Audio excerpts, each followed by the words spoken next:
হযরতে ওমরে ফারুক রাদিয়াল্লাহু তাআলা আনহু রাস্তা দিয়ে রওনা করলেন। তাকায় দেখেন এক যুবক হাউমাউ করে কান্না করে ডাক দিয়ে বললেন, যুবক ভাই, এরকম ভাবে হাউমাউ করে কান্না করো কেন?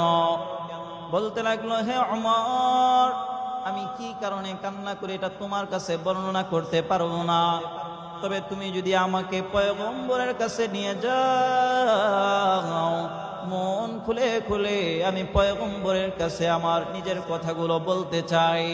পয়গম্বরের কাছে নিয়ে রওয়ানা। পয়গম্বরের কাছে গিয়ে বলে, ও পয়গম্বর, এমন একটা যুবককে আমি আজ দেখলাম, যে যুবকটা রাস্তার মধ্যে এমন ভাবে কান্না করেছে, ও পয়গম্বর, তার কান্না দেখে আমার বড় মায়া লেগেছে। আপনার কাছে কি যেন বলতে চায়, আমি আপনার কাছে তাকে নিয়ে এসেছি। পয়গম্বরের সামনে যখন তাকে হাজির করা হলো, ডাক দিয়ে বলল, পয়গম্বর, আমি এমন গুনাহ করেছি, এমন অন্যায় করেছি, আমার রব কি আমাকে মাফ করবে কিনা? ও পয়গম্বর, আসার মতো সাহস আপনার দরবারে আমার নাই। পয়গম্বর ডাক দিয়ে বললেন, যুবক রে, তুমি যে গুনাহ করেছো, অন্যায় করেছো, তোমার গুনাহটা কি আল্লাহর আসমান থেকেও বড় নাকি? বলে, আল্লাহর পয়গম্বর, আমি যে গুনাহ করেছি তা আসমান থেকেও বড়। আসমান থেকেও বড়? বলে, জমিন থেকেও বড়? বলে, হ্যাঁ, আমার গুনাহ জমিন থেকেও বড়। বলে, আরশ থেকেও বড়, কুরসি থেকেও বড়। পয়গম্বর ডাক দিয়ে বললেন, যুবক ভাই, তোমার গুনাহ যত বড়ই হোক না কেন, আমার আল্লাহর দয়া তার থেকে হাজার কোটি কোটি গুণ বড়। যুবকটা সাহস পেল, ডাক দিয়া বলে, ও পয়গম্বর, আমার পেশাই হলো আমি কাফন চুরি করে করে আমার সংসার পরিচালনা করি। গতকাল আরবের সবচেয়ে সুন্দরী একটা রমণী মৃত্যুবরণ করলো। তাকে যখন মাতফান করে সবাই চলে গেল, রাত্রি গনিয়ে আসলো। রাত্রিতে আমি তার কাফনটাকে যখন খুললাম, কাফনটা খোলার পর তার চেহারার রূপ লাবণ্যে আমি পাগল পারা হয়ে গেলাম।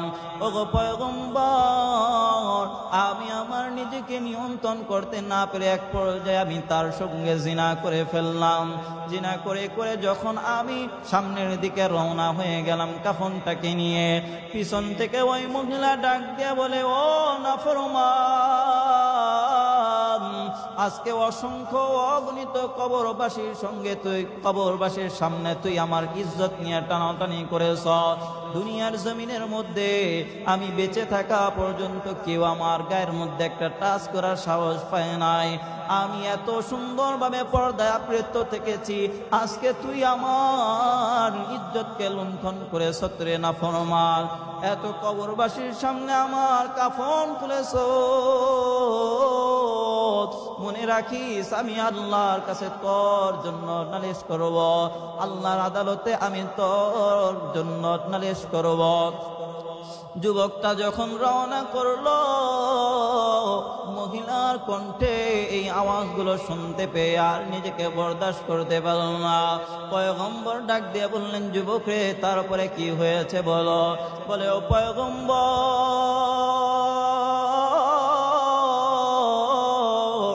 আমি আমার নিজেকে আর কন্ট্রোল করতে পারলাম না। আমার এক পা সামনে যায়, এক পাও পিছনে যায়। ও পয়গম্বর, আপনি আমাকে বলেন, আমার রব কি আমাকে ক্ষমা করবে কিনা, আমাকে মাফ করবে কিনা? পয়গম্বর ডাক দিয়ে বললেন, নাফরমান, এত বড় গুনাহ করেছো, অন্যায় করেছো, যা যা যা যা আমার থেকে দূর হয়ে যা। পয়গম্বর তাকে তাড়ায় দিলেন। যুবকটা চলে গেল। মনে মনে ভাবতে লাগলেন, আমার বোধ হয় আর কোনো ক্ষমা নাই, কারণ পয়গম্বর হলেন রহমাতুল লিল আলামিন, দয়ার নবী, মায়ার নবী। পয়গম্বরের ভিতরে আল্লাহ এত মায়া দিয়েছেন, যে মায়ার কাছে দুনিয়ার সব কিছু হেরে যায়। আজকে ওই নবী আমাকে তাড়িয়ে দিয়েছে, আবার আর কোনো ক্ষমা নাই। যুবকটা মন খারাপ করে করে করে করে পাহাড়ের উপরে চলে গেল। পাহাড়ের উপরে চলে গিয়ে পাথরের সাথে তার কপালটাকে এমন ভাবে আঘাত আঘাতের পর আঘাত, আঘাতের পর আঘাত, আঘাতের পর আঘাত। আল্লাহকে ডাক দিয়ে বলে, ও মালিক, তুমি তো আমাকে বানিয়েছো, তুমি তো আমাকে সৃষ্টি করেছো রে আল্লাহ। আয় আল্লাহ, বান্দা গুনাহ করে, অন্যায় করে, অপরাধ করে মায়ের সামনে গেলে মা যখন তাড়িয়ে দেয়, বাবার কাছে আশ্রয় পায়। বাবা যখন তাড়িয়ে দেয় তো ভাইয়ের কাছে আশ্রয় পায়, ভাই যখন তাড়িয়ে দেয় বোনের কাছে আশ্রয় পায়, বোন যখন তাড়িয়ে দেয় বন্ধু আশ্রয় দেয়, বন্ধু যখন তাড়িয়ে দেয় তো অন্য কেউ তাকে গ্রহণ করে নেয়। কিন্তু আজ তুমি ছাড়া তো আমার আর কোনো রব নাই, তুমি ছাড়া তো আমার আর কোনো খালিক নাই, তুমি ছাড়া আমার আর কোনো মালিক নাই রে আল্লাহ। আয় আল্লাহ,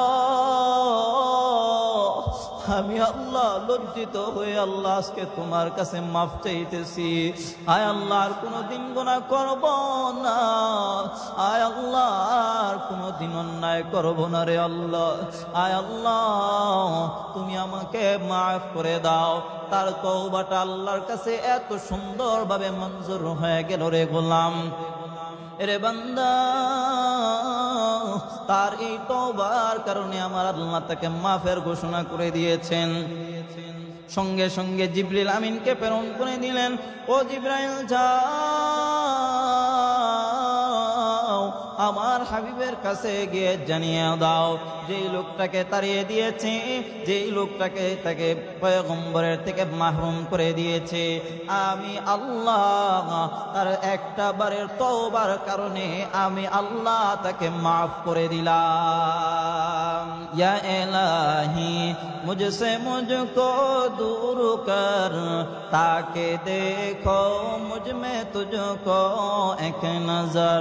या इलाही तू मेरा माबूद है, या इलाही तू मेरा माशूक है।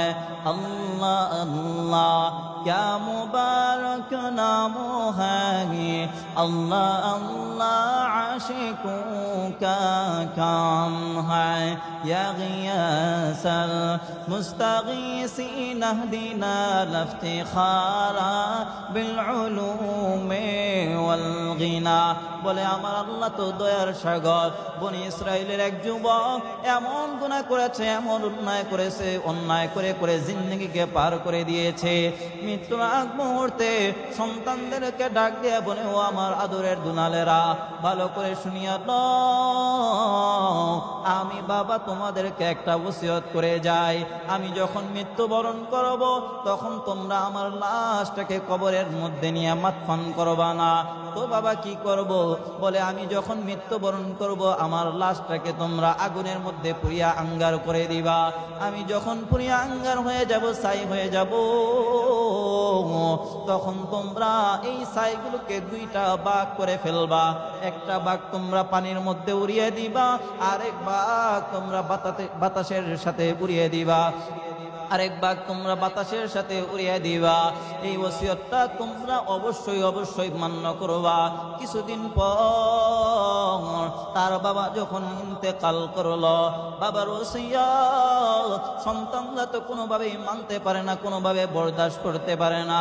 এত বড় ওসিয়ত কিভাবে আমরা এটাকে মানব? কিন্তু না না, বাবা ওসিয়ত করেছে, এটা আমাদের মান্য করতেই হবে। এই চিন্তা করিয়া বাবার লাশটাকে আগুনের মধ্যে পুড়িয়া আঙ্গার করে দিল। পুড়িয়া যখন ছাই হয়ে গেল,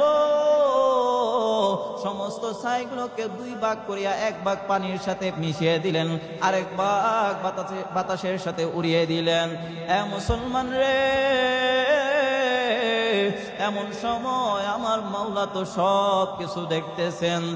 মাওলা এবার ফেরেশতাদেরকে ডাক দিয়ে বলেন, ও বাতাস, আজকে আমার এ বান্দার যতগুলো ছাই উড়ে গেল সবগুলোকে তোমরা একত্রিত করো। পানি এবং বাতাসকে আল্লাহ অর্ডার করে দিলেন, সবগুলোকে একত্রিত ক্রিয়া এবং একটা সুঠাম দেহের একটা অধিকারী মানব হয়ে গেল। আল্লাহ ডাক দিয়ে বললেন, রে গোলাম, এত বড় কাজ তুই কিভাবে করতে পারলি? তুই কেন এই ওসিয়ত করলি? কেন তোর নিজেকে পোড়াতে বললি?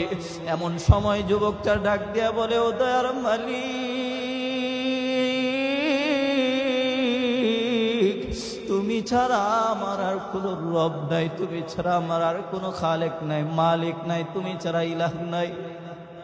আল্লাহ গো, আমি এত বড় গুনাহ করেছি, অন্যায় করেছি, এই গুনাহ নিয়ে তোমার সামনে কিভাবে দাঁড়াবো?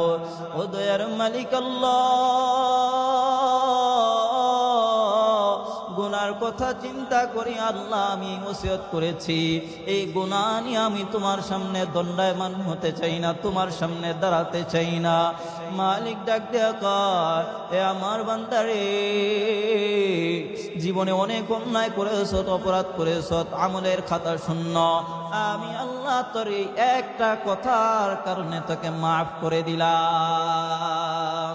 কাদেরে কুদরত দারি বর কামাল, আনতা রব্বি আনতা হাসবি যুল জালাল, তুহি কাদের জলিলুল্লাহ জাহাদার, বহর কারে কে বাশি বা খুদা বা, চিস্তে দুনিয়া از خدا غافل بودن، نکا معشو نکرا غافر زندزان.